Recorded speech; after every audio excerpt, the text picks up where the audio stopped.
السلام علیکم ورحمۃ اللہ وبرکاتہ۔ میں امید کرتا ہوں کہ آپ سب لوگ خیر و عافیت سے ہوں گے۔ ناظرین کرام، ایک طرف امام مہدی علیہ رضوان کے ظہور جیسا اہم واقعہ اور دوسری طرف کچھ غیر معتبر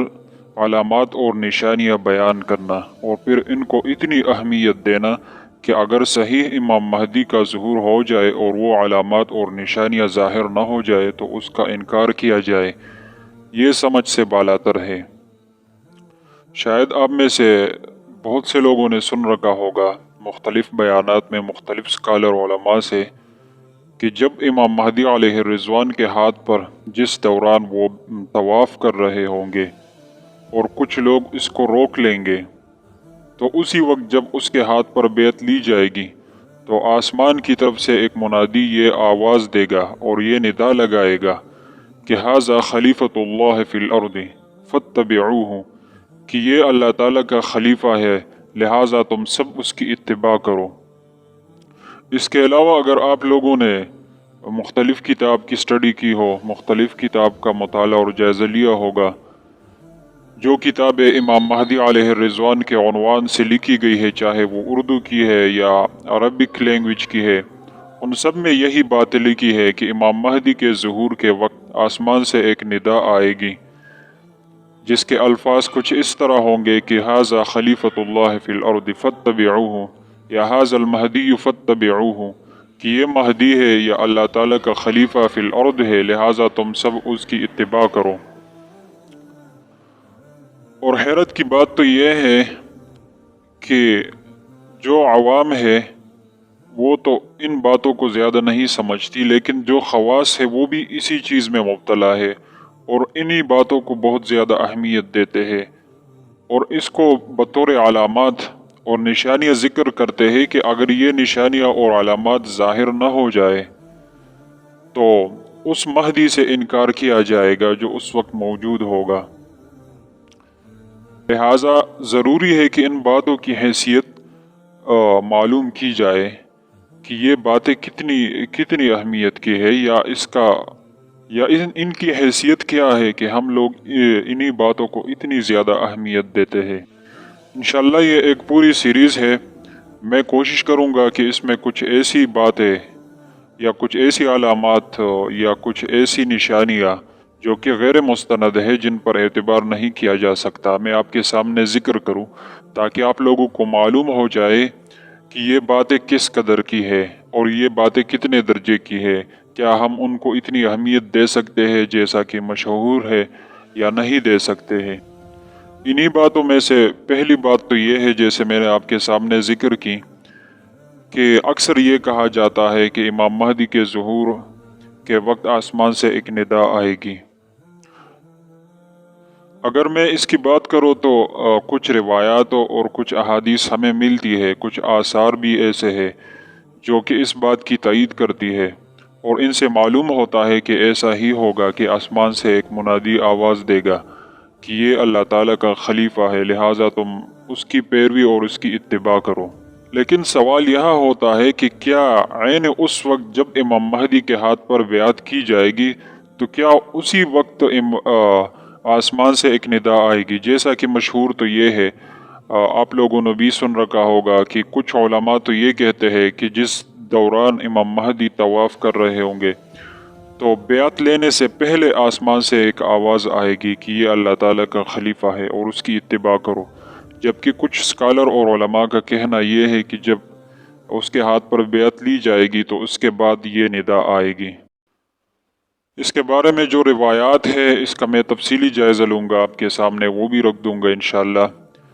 اس کے اوپر میں الگ سی ویڈیو بناؤں گا اور الگ حصے میں اس کو تفصیل سے بیان کروں گا کہ وہ کس درجے کی روایت ہے، کیا ہم ان پر اعتبار کر سکتے ہیں یا نہیں۔ اگر کر سکتے ہیں تو اس کی حقیقت کیا ہے، آواز آنے کی حقیقت کیا ہے۔ لیکن یہاں میں صرف اس بات کو واضح کرنا چاہتا ہوں کہ جو یہ مشہور ہے، زبان زد خاص و عام ہے کہ بیعت لیے جانے کے وقت آسمان سے ایک آواز آئے گی کہ یہ اللہ تعالیٰ کا خلیفہ ہے اور تم اس کی اتباع کرو، اس کی کوئی حقیقت اور کوئی حیثیت نہیں ہے، کسی بھی ایک روایت میں یہ ذکر نہیں ہے۔